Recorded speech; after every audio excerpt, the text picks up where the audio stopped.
Rechalom, rechalom, rechalom. Je venais parler ici au nouveau procureur, les justiciers de justice et les médecins, toutes des personnes qui parlaient de l'affaire de décès de Blanche Tchounassi ici là. Je vais vous lire quelque chose ici parce que moi, ça fait longtemps que j'ai eu mes cours, soi-disant les cours de secrétaire médicale, aide-soignante et autres, dont mon cerveau n'est plus trop frais pour vous dire ça naturellement, ok? C'est qui une personne de confiance pour un patient qui entre à l'hôpital? Parce que quand tu rentres à l'hôpital, tu dois choisir une personne de confiance ici en Europe et je suppose que dans tous les pays, ça doit être pareil. La personne de confiance représente le patient pour ses décisions médicales si un jour il n'est plus en mesure de s'exprimer. La personne de confiance ne décide pas à la place du patient, mais elle témoigne auprès des soignants de qui il est. Elle transmet ses préférences et ses volontés pour la suite des soins. Au cas où vous allez à l'hôpital, vous ne pouvez plus parler. D'accord? Si vous ne pouvez plus parler autre, c'est votre personne que vous avez désignée là. C'est lui qui doit venir avec les médecins qui s'occupent de vous, dire ce qui est mieux pour vous. Et cette personne de confiance est le seul qui peut avoir accès à votre dossier médical, même en cas de décès. Par contre, s'il y a un litige et que le problème va au tribunal, le juge a le droit d'exiger à l'hôpital d'envoyer le dossier médical du patient. Ce qui peut être le cas de Blanche Tchounassi, parce qu'elle n'est plus en vie et qu'il y a un litige entre les deux familles. Donc, il n'y a qu'un juge qui peut décider qu'on envoie le dossier médical de Blanche afin d'examiner de quoi elle est décédée réellement. Et la seule personne qui peut aussi avoir accès à ce dossier médical, il me semble, sa personne de confiance, c'était son mari, son époux, Monsieur Tchounassi Marcelo. Donc, c'est lui seul qui peut avoir accès. Donc, même vous qui allez à l'hôpital Med Istanbul pour leur demander si Blanche était hospitalisée là-bas, ils n'ont pas le droit de répondre à vos questions. S'ils répondent à vos questions, Marcelo peut les assigner au tribunal parce que imaginez, vous avez une maladie chronique, vous ne voulez pas que ça se sache. Et puis les médecins ou les infirmiers prennent l'audace d'aller dispatcher votre pathologie partout à qui veut se renseigner sur votre vie. Ça s'appelle la vie privée. D'accord? Donc, vous qui bavardez dans les réseaux sociaux, vous venez saboter l'hôpital Med Istanbul. Quand on vous dit qu'on va vous porter plainte, vous avez encore le toupet, encore de vous énerver plus. Marcelo Tchounassi avait raison que l'école doit reprendre au Congo. Ah oui. Quand on a son cerveau bien positionné dans le cerveau, dans la tête, il y a des comportements en tant qu'être humain civilisé qu'on ne peut pas se permettre d'avoir. On a l'impression d'avoir affaire aux animaux de la forêt amazonienne, même pas la forêt africaine ici. On a l'impression qu'on est face aux animaux. Forêt amazonienne, l'Amazonie. C'est dans ça que nous sommes. Parce que quand tu entres déjà à l'hôpital, même pour une chirurgie, même pour des soins, les médecins sont obligés de t'expliquer tout ce qu'ils mettent dans ton corps. Ils doivent t'expliquer le protocole de soins pour toi par rapport à ta pathologie. C'est obligatoire.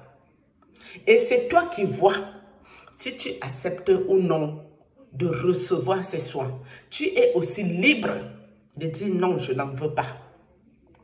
Tout ça est dans les papiers que vous signez à l'hôpital. Quand vous entrez là, quand vous dites signer ici, signer ici, signer ici, tout ça est dedans, sauf quand vous partez en urgence. Quand vous êtes en urgence, là on va vous demander, mais quand on doit faire des soins, même sur des mineurs, les parents doivent être informés de tout ce qui rentre dans le corps de leurs enfants. C'est obligatoire. Si la procédure là n'est pas suivie ou le protocole là, c'est pas normal. Pour nous qui avons fait les études dans le médical, moi j'ai même eu la grâce d'être en réanimation. Ce n'est pas tout le monde qui entre en réanimation. Parce qu'il y a 10 chambres dans chaque unité. Et dans les 10 chambres, mes amis, le matin comme ça, tous les 10 sortent direction la morgue. C'est difficile que quelqu'un sorte en réanimation vivant. Mais quand une personne sort vivante là-bas, on applaudit. Que l'Éternel est merveilleux. Donc, vous qui faites le bavardage, au lieu que la famille de Blanche se concentre pour chercher un avocat, pour aller voir un juge qui va parler le problème bien qu'il y a les zones d'ombre et réclamer le dossier médical. Et ils envoient des investigateurs du quartier qui ne peuvent aucunement avoir aucune information concernant Blanche Tunazi. L'hôpital n'a pas le droit de leur donner aucune information, même si elle était à l'hôpital là-bas ou pas. Ils n'ont pas le droit de le dire. S'ils le disent, Marcelo les assigne au tribunal. Et les assigne en justice, tout simplement. Donc, je suis vraiment navrée. Et le pire, c'est que dans les gens bêtes qui parlent, il y a beaucoup qui sont intellectuels, hein, mes amis. Beaucoup ont fait l'école, hein. Mais ça, à Google, hein, vous n'avez pas besoin d'avoir fait les études dans le médical comme nous autres. Vous n'avez pas besoin. Vous tapez à Google, c'est quoi une personne de confiance qui a accès au dossier médical de quelqu'un, qui peut aller récupérer un dossier médical dans un hôpital. Personne de confiance, et ça se signe avant que toi tu entres là-bas. Donc, avant que Blanche se fasse l'intervention, il faut signer les papiers. Tu signes. Ok, moi-même, je signe. Parce que je suis en pleine forme avant d'entrer là. En cas de problème, la personne que vous devez appeler, ma personne de confiance, s'appelle Marcelo Tunazi. C'est lui qui prend les décisions qui vont s'en suivre, etc., etc. Elle a signé les papiers. Hein. Si elle s'est fait réellement opérer, elle a tout signé les papiers là-bas. Ça, c'est clair. Donc, vous parlez de quoi? Vous prenez la vie des gens, vous venez exposer dans les réseaux sociaux, même si quelqu'un a fait ses BBL. Est-ce que la personne est venue vous dire qu'il veut que ça se sache qu'il a retouché son corps? Non. C'est à lui de parler. S'il veut que ça se sache pour vous dire, écoutez, moi j'ai retouché mon corps, voilà le résultat. Vraiment, mon médecin est trop bien. Elle fait un peu la pub de son médecin, peut-être aussi payer pour la pub, parce qu'il y a aussi des cobayes, des chirurgies plastiques. Tu fais la pub et le monsieur te paie gratuit. Il y a ça aussi. Mais vous ne pouvez pas vous lever, vous venez exposer les BBL des gens, vous venez exposer les chirurgies des gens, vous venez exposer les vies des gens. Et quand on vous dit qu'on va vous porter plainte, vous avez encore l'audace, le toupet et le culot de parler fort. Mais vous avez la chance que ces gens-là aussi sont gentils. Et que même pour aller au tribunal, mes amis, ce n'est pas facile. Sauf si tu sais qu'en perdant mon temps avec cet individu, il gagne bien sa vie, il pourra me dédommager. Mais si la personne n'est pas solvable, franchement, c'est une perte de temps. Tu peux payer 2-3 personnes, ils vont lui casser la gueule. Et basta, tu quittes sur ce problème-là. Non, il faut arrêter aussi, vous les Congolais, vous exagérez.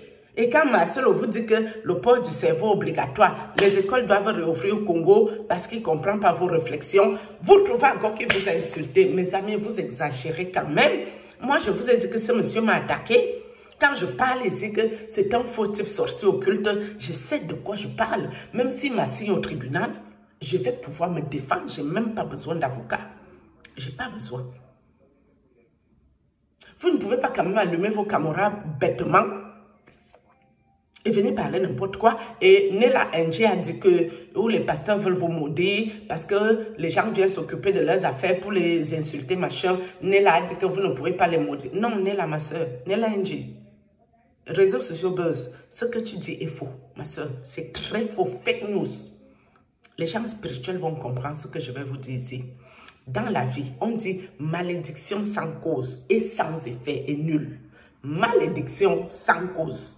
Mais là, si Marcelo vous maudit, ou les autres collègues pasteurs, que vous n'avez pas preuve, comme quoi c'est les faux gens, que vous n'avez pas les preuves tangibles, comme quoi Marcelo a kidnappé son épouse. Parce que vous parlez que Marcelo est un menteur, ça c'est normal, il a menti en public. Ça, il ne peut pas vous maudire pour ça. Par contre, dit que Marcelo a ôté la vie de Blanche jusqu'à vendre les organes, même si Christophe l'a dit et que vous allez dans ce sens, vous avez quelle preuve de ça? Ou vous avez dormi chez vous, vous avez vu une prophétie? Parce que quelqu'un qui a vu un songe, une prophétie, peut se permettre de parler. Dieu sait que la personne a vu un songe, que ce soit un songe vrai ou faux, c'est un fait. Mais quelqu'un qui n'a rien vu, qui ne connaît rien, qui n'en sait pas plus dans les deux familles, sachant bien sûr que même dans la famille de Blanche, il y a des couacs. C'est pour ça que je vous dis, si ces gens, Marcelo se lève, il vous maudit. Vous qui dites là qu'il a ôté la vie de son épouse, si c'est faux ce que vous dites, qui n'a pas ôté ça à l'hôpital en l'étranglant ou quoi que ce soit que vous racontez ou en envoyant quelqu'un lui ôter la vie et que vous dites ça ici, sachez qu'il peut vous maudire et cette malédiction va vous toucher. La vie de ces enfants qui en pâturent, parce que ces enfants en souffrent de ce qui se passe ici. Sachez que quand Marcelo va vous maudire, ça va toucher vos enfants. Pourquoi? Parce que ce qui se passe dans les réseaux sociaux, ces enfants en souffrent. C'est pour ça que quand vous avez une information, essayez de rester juste sur le droit chemin. Ne prenez pas les partis pris parce que vous n'êtes pas dans leur vie. Vous ne savez pas c'est quoi le fond intérieur du problème. Moi, je peux venir ici vous raconter une histoire. Quand je suis venue ici avec les histoires du prêtre, je vous ai montré les preuves à l'appui. Par rapport aux preuves que je montrais, les gens pouvaient parler de mon histoire. Mais si je n'ai pas de preuve de ce que j'avance et que vous venez vous mêler de ça, le prêtre est libre de vous maudire. Ça, c'est spirituel. On dit malédiction sans cause et sans effet. Par contre, acculer les gens qu'ils ont ôté la vie physiquement à quelqu'un, sans preuve, la personne est libre de vous maudire. Seulement même la douleur dans son cœur qui sait que vous mentez sur lui, il n'a jamais fait ça. Seulement cette douleur qu'il ressent, Dieu va vous punir pour ce qui sort de votre bouche. C'est pour ça que je dis, tournez vos langues 3 fois avant de parler les affaires. D'accord? Supposons que la belle famille de Marcelo a décidé de le détruire publiquement. Que c'est ça le but. Et vous contribuez et vous participez à ça. Mais elle est libre de vous maudire et cette malédiction va vous atteindre. Vous qui parlez pour ne rien dire, ça va vous atteindre profondément et bien comme ça se doit. D'accord? On ne peut pas se permettre de poser sa caméra et venir faire la sorcellerie à ciel ouvert dans les réseaux sociaux. Ça, ce n'est pas possible. Vous partez à Google, vous qui n'avez pas fait médical, vous demandez les personnes de confiance, c'est quoi les droits d'un patient. Tout ça est à Google. Vous n'avez pas besoin d'aller faire les études dans ça. Les droits du patient, c'est quoi? Tout ce qu'on doit te faire, tu dois être au courant. Tout ce qui doit se passer avec toi, tu dois être au courant. Et tu es libre d'accepter ou de refuser. Et ta personne de confiance, c'est obligatoire. Tant que toi-même, tu peux parler et tout, tu signes son nom. En cas de problème que je ne peux plus bouger ici, c'est cette personne qui va décider de ma vie. Et ce n'est que cette personne qui peut avoir accès aussi au dossier médical de Blanche. C'est-à-dire, je suppose, M. Tunassi Marcelo, qui est son époux, son mari. Pourquoi elle n'a pas mis sa famille? Personne de confiance. Pourquoi elle n'a pas dit à sa famille qu'elle partait faire chirurgie? Pourquoi sa famille n'est pas au courant des choses compliquées qu'on entend ici au jour d'aujourd'hui? Ça veut dire qu'elle faisait confiance à sa famille. Pourquoi sa maman, soi-disant à qui elle se confiait, n'est pas au courant que sa fille partait faire les chirurgies? Intervention chirurgicale, que ce soit de l'ordre médical ou de l'ordre esthétique. Pourquoi sa maman n'est pas au courant? Il faut savoir, je vais vous finir avec un proverbe qui dit, tu meurs comme tu vis, tu meurs comme tu as vécu et ta mort, ta suite dans ta mort sera comme tu as vécu. De ton vivant, tu mentais aux gens à l'église. Au jour d'aujourd'hui que tu es décédé, tes mensonges sont mis en pâture. Tout le monde s'embrouille. On ne connaît pas le vrai du faux. On n'en sait pas plus. Donc, ça veut dire que madame, la femme de Marcelo, sa suite là qui est là, c'est comment elle a vécu. Ça à vous les pingouins et les moutons et les chèvres de l'église qui veulent vous mentir bien. Et c'est la suite qui est ici. Hein. Même après ta mort, c'est le même bazar qui continue. Ce n'est pas normal. Tu ne peux pas dire à ta maman que ton mari te maltraite. D'un côté encore, tu te lèves, soit disant pour aller faire le chirurgie plastique. C'est Denis Lessie qui a dit, hein, allez cliquer, j'ai encore écouté la vidéo hier, qu'elle partait se faire recoudre l'hymen pour redevenir vierge. C'est ce que Denis Lessie a dit, ce n'est pas moi. Donc, allez bien écouter. Tu ne t'attends plus avec ton mari te maltraite, ça ne fonctionne pas. Mais tu recours ta chatte, pourquoi? Trouvez l'erreur. Shalom.